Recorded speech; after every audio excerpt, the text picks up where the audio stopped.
Olha, hoje a gente vai fundo numa das perguntas, talvez uma das mais sérias dentro da fé cristã. A gente analisou os textos e a questão é a seguinte: será que tem salvação para quem ficar aqui na Terra depois do arrebatamento da igreja?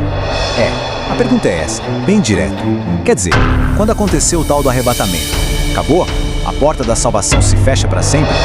Bom, é isso que a gente vai investigar agora, olhando o que as fontes bíblicas têm a dizer sobre o assunto. E para achar essa resposta, a gente tem que ir direto na fonte, né? O livro do Apocalipse. A análise que a gente fez mostra que, depois que o arrebatamento acontece, a Terra entra num período bem complicado, conhecido como a Grande Tribulação. A igreja, nessa visão, já não estaria mais aqui, mas o trabalho de Deus, esse continuaria. E olha, a evidência que a gente encontra no texto é, surpreendente. A fonte leva a gente direto para Apocalipse capítulo 7. E lá o que a gente vê, uma multidão que ninguém conseguia nem contar, de tudo que é nação, tribo, povo e língua. E o ponto-chave, o mais importante de tudo, é que o texto diz com todas as letras de onde essa galera veio, da Grande Tribulação. Então, a resposta para a nossa pergunta inicial é sim, vai ter salvação.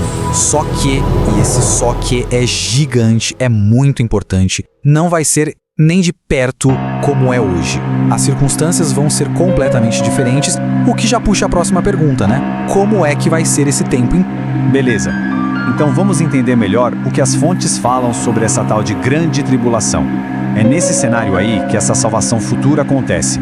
E entender isso é fundamental para sacar a diferença brutal entre o hoje e o depois. E olha, a realidade que os textos descrevem é de arrepiar.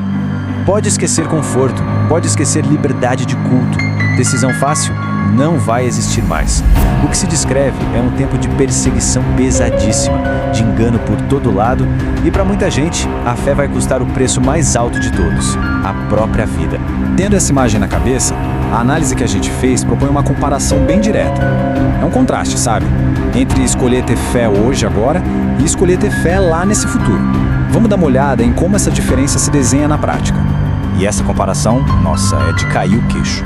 Pensa só, de um lado, a gente tem o hoje, uma era que é chamada de Era da Graça, onde existe liberdade de escolha, uma certa facilidade. Agora, do outro lado, a gente tem um futuro de perseguição total, de escolhas feitas sob pressão, com ameaça constante de engano e de morte.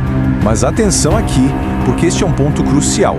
O fundamento da salvação não muda. A fé em Jesus Cristo, isso continua sendo o único caminho. Ou seja, o que da salvação, a base de tudo, continua exatamente a mesma. Isso não se altera. O que muda, e muda radicalmente, é o como e principalmente o custo dessa fé. Ter fé nesse período vai significar bater de frente, resistir diretamente ao sistema do anticristo. E o preço por não se curvar, para muita gente, vai ser o martírio.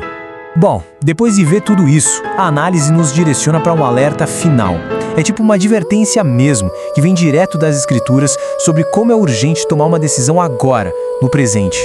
E o versículo que está no centro desse alerta vem lá de Hebreus. E diz o seguinte: Hoje, se ouvirdes a sua voz, não endureçais os vossos corações.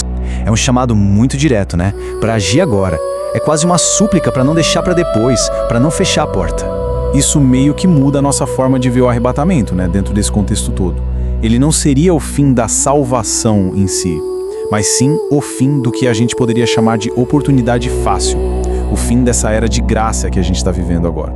E no final das contas, a análise toda nos deixa com uma reflexão que é muito poderosa.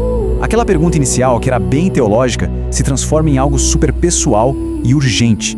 O foco sai do será que vai dar e vai direto pro mas por que esperar?